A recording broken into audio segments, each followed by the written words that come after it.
Des experts libyens recherchent des restes humains lors de l'exhumation de charniers à Tarhouna, où 8 charniers ont été découverts. Human Rights Watch réclame une enquête urgente sur des crimes de guerre. Pour le troisième jour consécutif, des centaines de Tunisiens ont manifesté ce mardi à Tataouine. Ils appellent à la libération d'une figure de mouvement de contestation.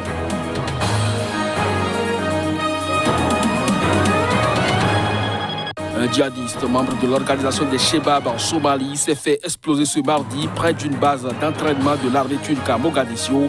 L'explosion a fait 2 morts selon le chef de l'armée somalienne.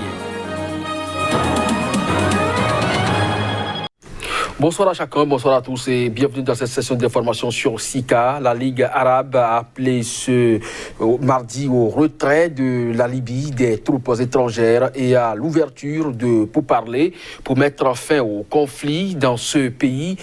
Ceux qui ont participé donc à cette réunion, les représentants de 21 pays arabes, dont le JNA, qui avait initialement refusé l'invitation de l'Égypte. C'est à la demande de l'Égypte que la Ligue arabe a tenu une réunion en vidéoconférence sur le conflit qui oppose les forces du gouvernement d'union nationale reconnu par l'ONU et qui siège à Tripoli aux troupes du maréchal Khalifa Haftar, l'homme fort de l'Est du pays. Ont participé à la réunion les représentants de 21 pays arabes, dont le gouvernement d'union nationale qui avait initialement refusé l'invitation de l'Égypte. Dans un communiqué, la Ligue arabe rejette toutes les interventions étrangères légitime en Libye et réclame le retrait de toutes les forces étrangères du territoire de la Libye et de ses eaux territoriales. Le représentant du gouvernement d'union nationale a toutefois exprimé des réserves sur l'appel de la Ligue arabe, déclarant que les forces étrangères qui soutiennent le gouvernement d'union nationale contribuaient à repousser l'agression des forces du maréchal Haftar. La situation en Libye s'est dégradée ces dernières semaines. Après plusieurs mois d'une offensive visant à prendre Tripoli, les forces de Haftar ont essuyé des revers face au gouvernement d'union nationale, appuyé par des drones et des conseillers militaires turcs. Les forces du gouvernement d'union nationale visent désormais la ville côtière de Sirte, située à 450 km à l'est de Tripoli et verrou stratégique vers le fief du maréchal Haftar. L'Égypte a averti samedi dernier que toute avancée des pro-gouvernement d'union nationale vers Sirte pourrait entraîner une intervention directe du Caire. Le gouvernement d'union nationale a dénoncé comme une déclaration de guerre les menaces de l'Égypte.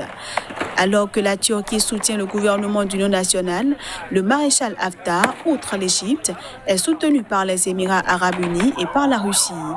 Depuis la chute et la mort de Muammar Kadhafi en 2011, après une révolte populaire et une intervention militaire de la France, de la Grande-Bretagne et des États-Unis, la Libye est plongée dans le chaos des conflits et des luttes de pouvoir.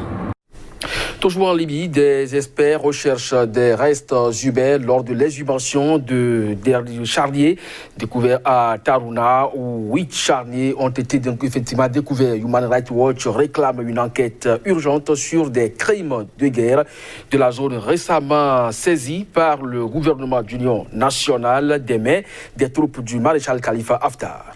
Cette opération de recherche des restes humains lors de l'exhumation de charniers de Tarhouna fait suite à la demande de Human Rights Watch. L'ONG a réclamé mardi une enquête urgente sur le possible crime de guerre commis par les forces de maréchal Khalifa Haftar en Libye, en relevant les récentes preuves apparentes de torture et d'exécution sommaire. Selon Human Rights Watch, des vidéos enregistrées et partagées sur les réseaux sociaux en mai 2020 montre des combattants que l'ONG a identifiés comme liés au maréchal Haftar, se livrant à de tels actes. La torture des détenus et l'exécution sommaire des combattants capturés ou qui se sont rendus sont des crimes de guerre, rappelle l'ONG.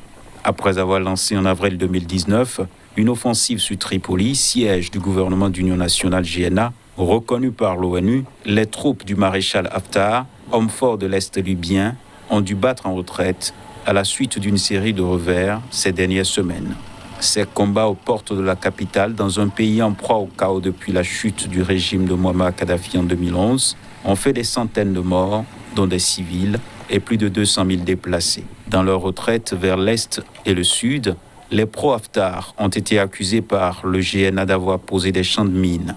La mission de l'ONU en Libye s'est aussi dit horrifiée après des informations sur la découverte d'au moins 8 charniers à Tarhouna. Dernier bastion des pro-Haftar dans l'ouest, repris le 5 juin par les pro-GNA. La bataille de Tripoli a par ailleurs été marquée par une implication croissante des puissances étrangères. La Turquie auprès du GNA, les Émirats arabes unis, l'Égypte et la Russie dans le camp Haftar. Outre les commandants des forces pro-Haftar, toutes les parties étrangères sont tenues de respecter les lois de la guerre, signale Human Rights Watch.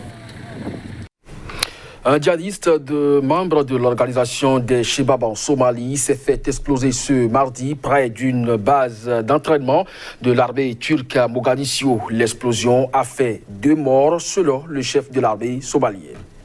Un civil et un étudiant ont été tués dans un attentat suicide des Chebab près d'une base turque.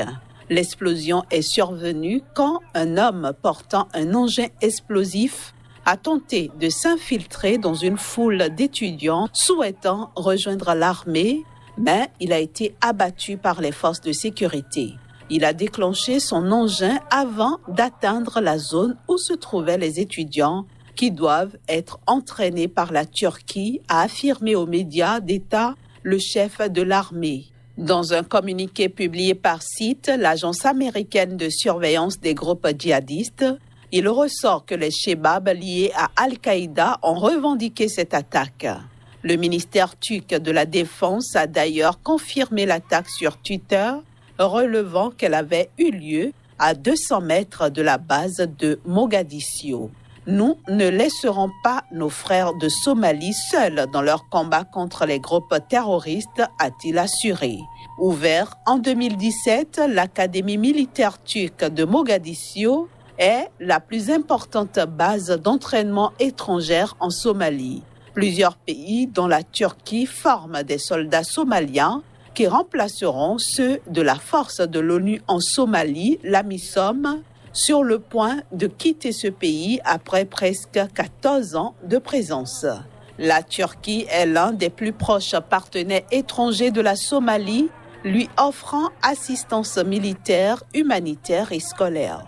Selon le site du ministère turc des Affaires étrangères, sa plus grande ambassade dans le monde se trouve à Mogadiscio et les investissements turcs en Somalie s'élèvent à 100 millions de dollars. Des entreprises turques gèrent également l'aéroport international et le port de Mogadiscio. Pour le 3e jour consécutif, des centaines de Tunisiens ont manifesté ce mardi à Tataouine. Ils appellent à la libération d'une figure du mouvement de contestation. Rassemblés dans le calme devant le tribunal de la ville où la police était déployée en force, les manifestants ont exigé la libération du militant Tarek Haddad, arrêté samedi dernier. Selon son avocat, Abdelaziz Ayeb, Tarek Haddad est poursuivi pour outrage à un fonctionnaire public, participation à un attroupement de nature à troubler la paix publique, outrage via les réseaux sociaux et entrave à la circulation de la route par la force. Il doit comparaître le 2 juillet prochain, a déclaré son avocat Ayeb, qui a déposé une demande de libération. Le président tunisien Kais Saïd avait reçu en janvier des militants de Tataouine où le taux de chômage atteint 30%, le double de la moyenne nationale. Ce mardi, il a estimé que l'approche sécuritaire n'est pas une solution. Cela peut déclencher d'autres manifestations et points chauds. Un conseil ministériel spécial est prévu vendredi sur la situation à Tataouine, selon le gouvernement. Pour rappel, les promesses faites par le gouvernement en 2017, après des semaines de blocage d'un site pétrolier voisin, portaient sur des embauches dans des sociétés d'entretien, des jardins et espaces verts. Ce type de société publique a servi à embaucher des chômeurs dans plusieurs régions marginalisées mais riches en matières premières. Néanmoins, à Tataouine, les embauches ont été en deçà des promesses. La police nigériane a fermé ce mardi le siège du parti au pouvoir et a évacué ses membres et également les employés qui s'y trouvaient. Cette fermeture fait suite à la crise au sein du parti présidentiel. Une quinzaine de policiers et agents de renseignement sont arrivés au siège du parti progressiste APC à Abuja en début d'après-midi ce mardi et ont fermé les locaux. Sur Twitter, la police nigériane a fait savoir que ce déploiement vise à maintenir la paix en prévention de possibles troubles à l'ordre public. Ce que nous voyons là est illégal, a dénoncé à l'AFP Franck Ossé, l'un des membres du parti au pouvoir présent sur place. Les leaders de APC, conduits par le président Muhammadu Buhari lui-même, doivent régler cette crise. Le parti présidentiel traverse une grave crise depuis la suspension de son président Adams Oshiomhole, un ancien proche du président Muhammadu Buhari, par une cour de justice début juin. Ses détracteurs, qui appartiennent à d'autres courants du parti, lui reprochent son incompétence.